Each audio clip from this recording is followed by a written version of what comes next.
आज इस चौथे एपिसोड में पाठक संपादक की बातचीत दिलचस्प मोड़ पर पहुंची हुई है। पाठक पूछता है संपादक से, आपने कहा कि अंग्रेज खुद अपनी सभ्यता में फंसे हुए हैं और यह सभ्यता रोग की तरह है और उसमें फंसे हुए लोग रोगी जैसे दिखाई देते हैं। तो फिर आप बताइए कि उन्होंने फिर हिंदुस्तान पर कब्जा कैसे किया जब वो इतने लाचार प्रजा है। तो किस ताकत से उन्होंने हम पर कब्जा किया हुआ है। इसके जवाब में संपादक कहते हैं कि उन्होंने हम पे कब्जा नहीं किया है, बल्कि हमने अपना हिंदुस्तान उन्हें दे दिया है। कैसे दे दिया है? उन्होंने कहा कि अंग्रेज तो सिर्फ व्यापार करने के लिए आए थे, उनकी अपनी व्यापारिक ज़रूरतें थी, लेकिन वो हम थे जिन्होंने अपने लालच के आगे उनके व्यापार में उन्हें सहयोग करना शुरू किया। संपादक स्पष्ट तौर पर कहता है कि वह तो कंपनी थे, उन्हें कंपनी बहादुर किसने बनाया। यहाँ एक इतिहास का रेफरेंस है कि जब भी उस समय कंपनी का जिक्र होता था, कंपनी बहादुर के नाम से ही वह जिक्र होता था। और जाहिर सी बात है, यह कंपनी बहादुर का विशेषण भारतीय प्रजा की तरफ से ही उन्हें दिया गया था, या भारतीय रियासतों की तरफ से ही दिया गया था। गांधी जी, ये संपादक, इस समय भारत की गुलामी के उस संदर्भ को उद्धृत करना चाहते हैं जिसमें कि इतिहास के उन संदर्भों को हम जानते हैं, जैसे सिराजुद्दौला वाली लड़ाई में सेठ अमीचंद की भूमिका या मीर जाफ़र की भूमिका, या फिर एक ऐसा वर्ग जो उदित हो रहा था जो अंग्रेज़ों से लाभ का आकांक्षी था। देसी रियासतों के जो आपसी झगड़े थे जिसमें अंग्रेज़ों से उनके सहयोग लेने की जो प्रवृत्ति थी और आपसी झगड़ों के निपटारे में जिस तरह से अंग्रेज़ों का वो उपयोग कर रहे थे, तो उन सबको व्याख्यायित करते हुए संपादक इस तथ्य की तरफ इशारा करते हैं कि अंग्रेज जो है उन्होंने किसी ताकत से या युद्ध कौशल पर हम पर कोई विजय नहीं प्राप्त की है, जैसा कि अंग्रेज इतिहासकार उस समय ऐसा कह रहे थे या मान रहे थे। इसके मुकाबिल वो कहते हैं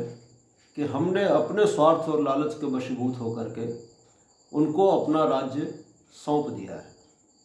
और इस संदर्भ में कहते हैं कि अंग्रेज सिर्फ और सिर्फ व्यापार पर अपना ध्यान केंद्रित करने वाली प्रजा हैं। वो नेपोलियन के उदाहरण से यह बात स्पष्ट करते हैं कि नेपोलियन ने अंग्रेज को व्यापारी प्रजा कहा है और व्यापार के लिए ही वो सब कुछ करते हैं। वह दक्षिण अफ्रीका के अपने उदाहरण से भी इस बात को स्पष्ट करने की कोशिश करते हैं कि ट्रांसवाल पर जब अंग्रेज़ों को लगा कि यहाँ व्यापार की गुंजाइश नहीं है, तो अंग्रेज़ों ने कहा कि ट्रांसवाल पर शासन करने की ज़रूरत नहीं है। लेकिन जैसे ही उनको लगा कि ट्रांसवाल व्यापारिक दृष्टि से मजबूत होता जा रहा है, तुरंत उन्होंने उस पर अपना दावा ठोक दिया। गांधी जी एक बड़ा दिलचस्प उदाहरण जो संपादक के तौर पर उसमें देते हैं, वो कहते हैं कि ब्रिटेन के राष्ट्रपति क्रूगर से किसी ने पूछा था कि क्या चांद पर सोना है, तो इसके जवाब में उन्होंने बहुत हंसते हुए कहा था, चांद पर सोना हो नहीं सकता, यदि चांद पर सोना होता तो अंग्रेज साम्राज्य वहाँ होता। यह एक रोचक सा लगने वाला आख्यान, लेकिन बिल्कुल अंग्रेज मानसिकता और उसके मुकाबिल जो हिंदुस्तानी प्रजा, खासकर प्रजा के संदर्भ में जो एक मध्यवर्ग जो उभर रहा था, जो अंग्रेज के व्यापार में अनुकूलता पैदा कर रहा था, अपने लालच और अपने स्वार्थ के वशीभूत होकर के उनको एक प्रश्रय देने के तौर पर उभरता हुआ वर्ग था। गांधी जी लगभग उसको संबोधित करते हुए कहते हैं कि अंग्रेज़ों ने गोला बारूद के दम पर या शस्त्र के दम पर भारत पर कब्जा किया हो, ऐसी कोई बात दिखाई नहीं देती, बल्कि इससे ज़्यादा बड़ी बात यह है कि हमने अपने स्वार्थ के वशीभूत होकर के उनको अपना देश सौंप दिया है।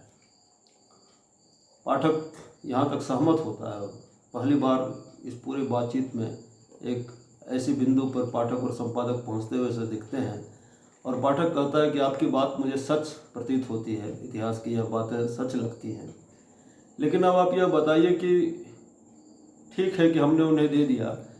लेकिन वो अब तक हम पर कैसे शासन करते आ रहे हैं, जबकि हम ये मान भी चुके हैं कि वह एक ऐसी प्रजा है जो अपनी सभ्यता के मोह में फंसे हुए हैं या उसके रोग में फंसे हुए हैं, तो फिर वो हम पर कैसे शासन कर पा रहे हैं। गांधी जी कहते हैं कि वह इसलिए कि हम अब भी उनके मोह से बाहर नहीं निकल पाए हैं। कहते हैं कि वह दिन ब दिन लगातार जिस तरीके से अंग्रेज़ों का शिकंजा हम पर कसता जा रहा है, दरअसल वह अपनी ही लालच का शिकंजा हम पर कसता जा रहा है। इस समय वो कहते हैं कि हिंदुस्तान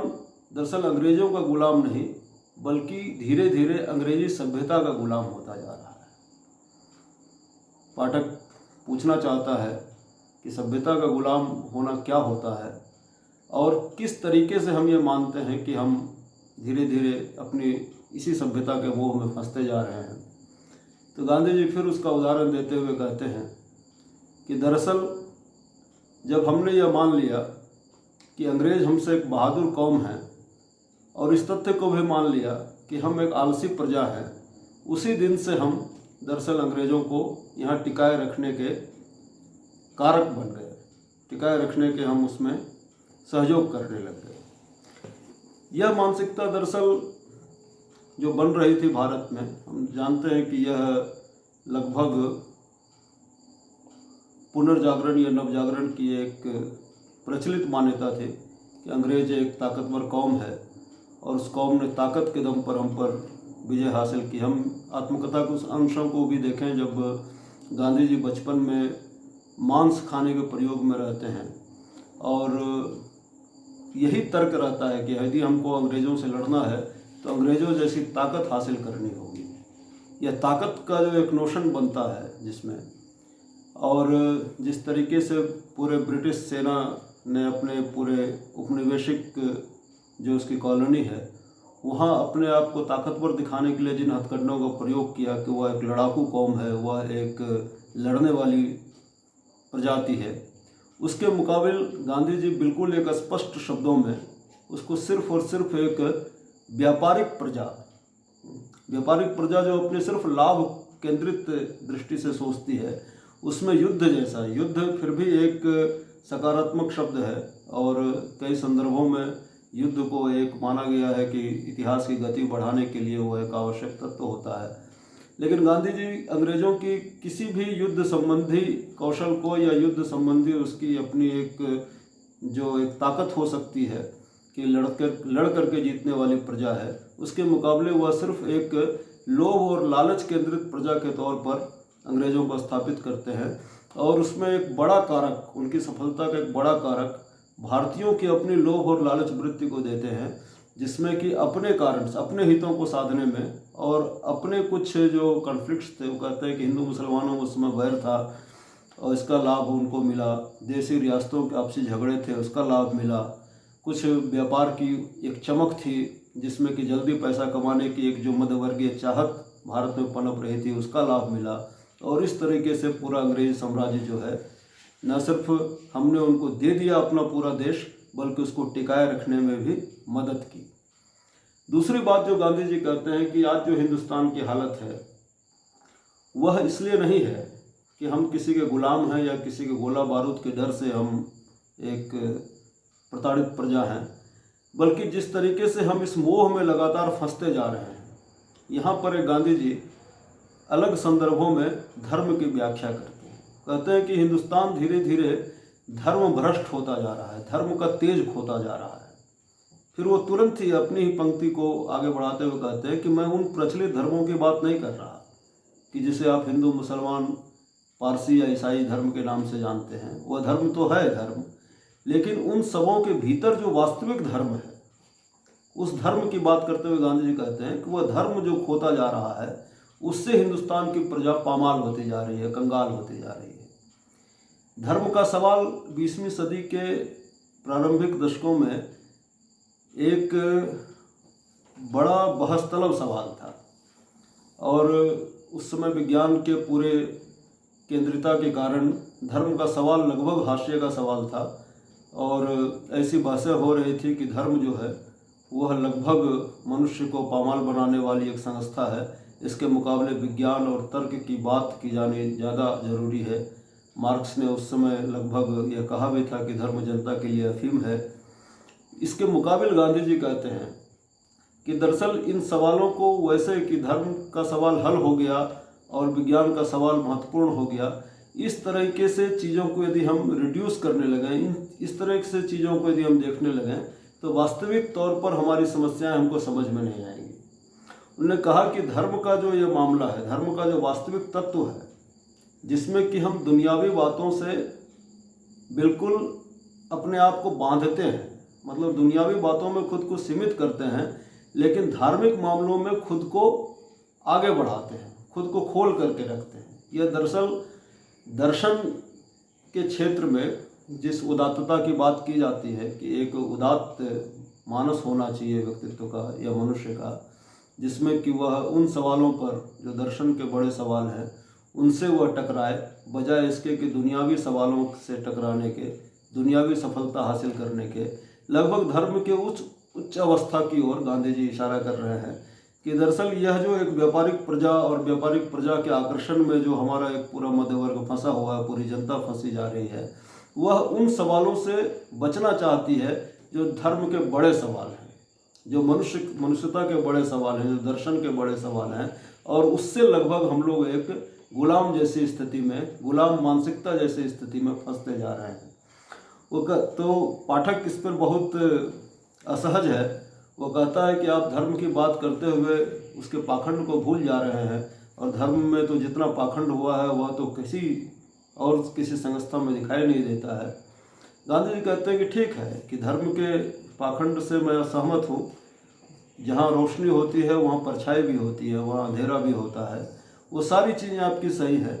लेकिन जो व्यवस्था इस सभ्यता ने बनाई है, जो दंश इस सभ्यता ने दिए हैं, जो छल इस सभ्यता ने किए हैं, उसके मुकाबले धर्म का छल या धार्मिक ठग बहुत कम नुकसान पहुंचा पाते हैं।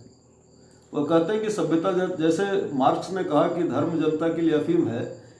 उसके उलट गांधी जी कहते हैं यह सभ्यता दरअसल जनता के लिए, अफीम शब्द का इस्तेमाल तो नहीं करते, लेकिन वह कहते हैं कि जैसे चूहा काटने से पहले शरीर को शून्य कर देता है, वो फूंकता है, उसके बाद काटता है, हमको उसके कांटे का पता नहीं चलता है, उसी तरह यह सभ्यता भी करती है कि पहले हमारे उस हिस्से को शून्य करती है, हमारी चेतना को शून्य करती है, और फिर धीरे धीरे हम सभ्यता के मोह जाल में फंसते हैं और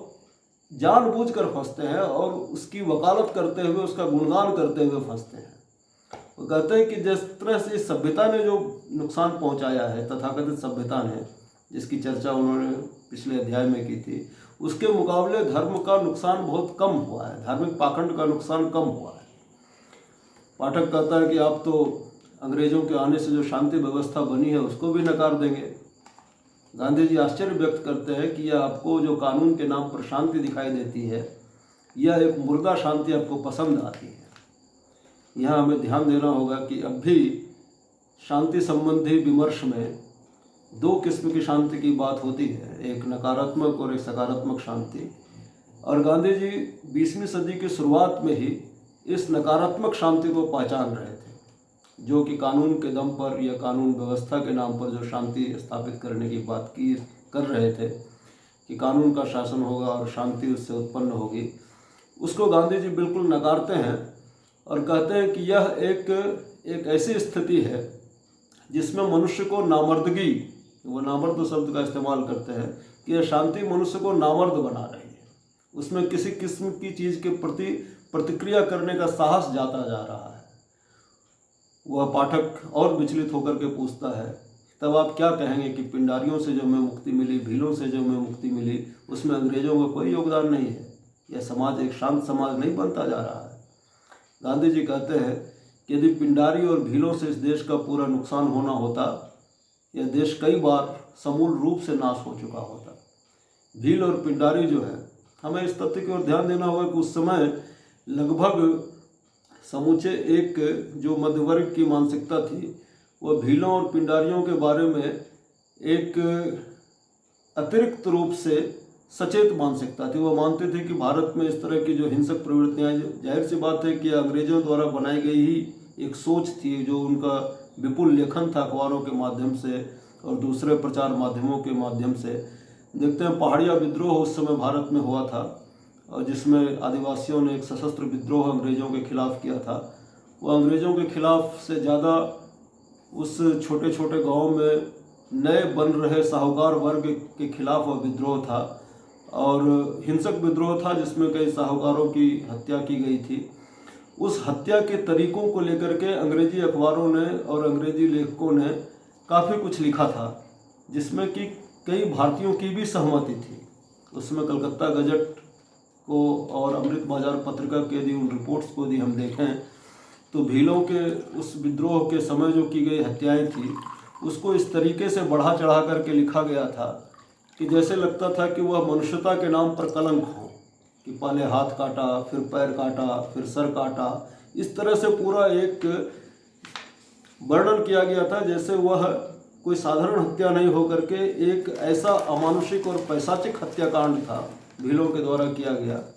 कि जो कि पूरे मनुष्यता को शर्मसार करने के लिए है। पाठक का वह सवाल, पाठक की वह बेचैनी, दरअसल वह उसी मानसिकता से उपजी बेचैनी है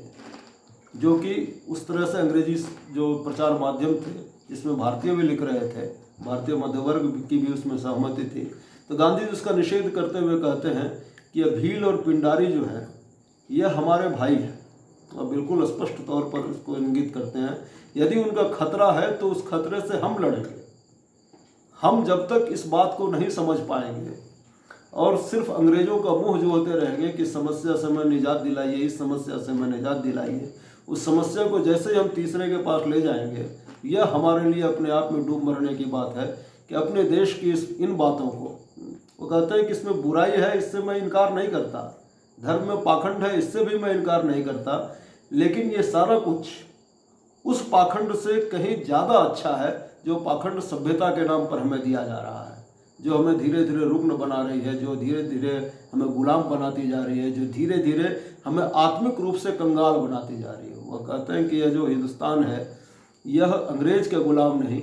बल्कि उस सभ्यता का गुलाम ज़्यादा हो गया है, और लड़ाई इसलिए और ज़्यादा बड़ी होती जा रही है, और दिन प्रतिदिन दिन, गांधी जी कहते हैं 1909 में कि दिन बीतते जा रहे हैं और हमारे पास कोई ऐसा साधन नहीं दिखाई दे रहा है जिससे कि हम एक धर्म युद्ध की तरफ बढ़ सकें। वो पूरे सभ्यता के, इस सभ्यता के खिलाफ अपनी इस लड़ाई को धर्म की लड़ाई कहते हैं कि यह धर्म का जो वास्तविक तत्व है यह उसकी लड़ाई की बात है, जिस तत्व को यह सभ्यता खाती जा रही है और उसको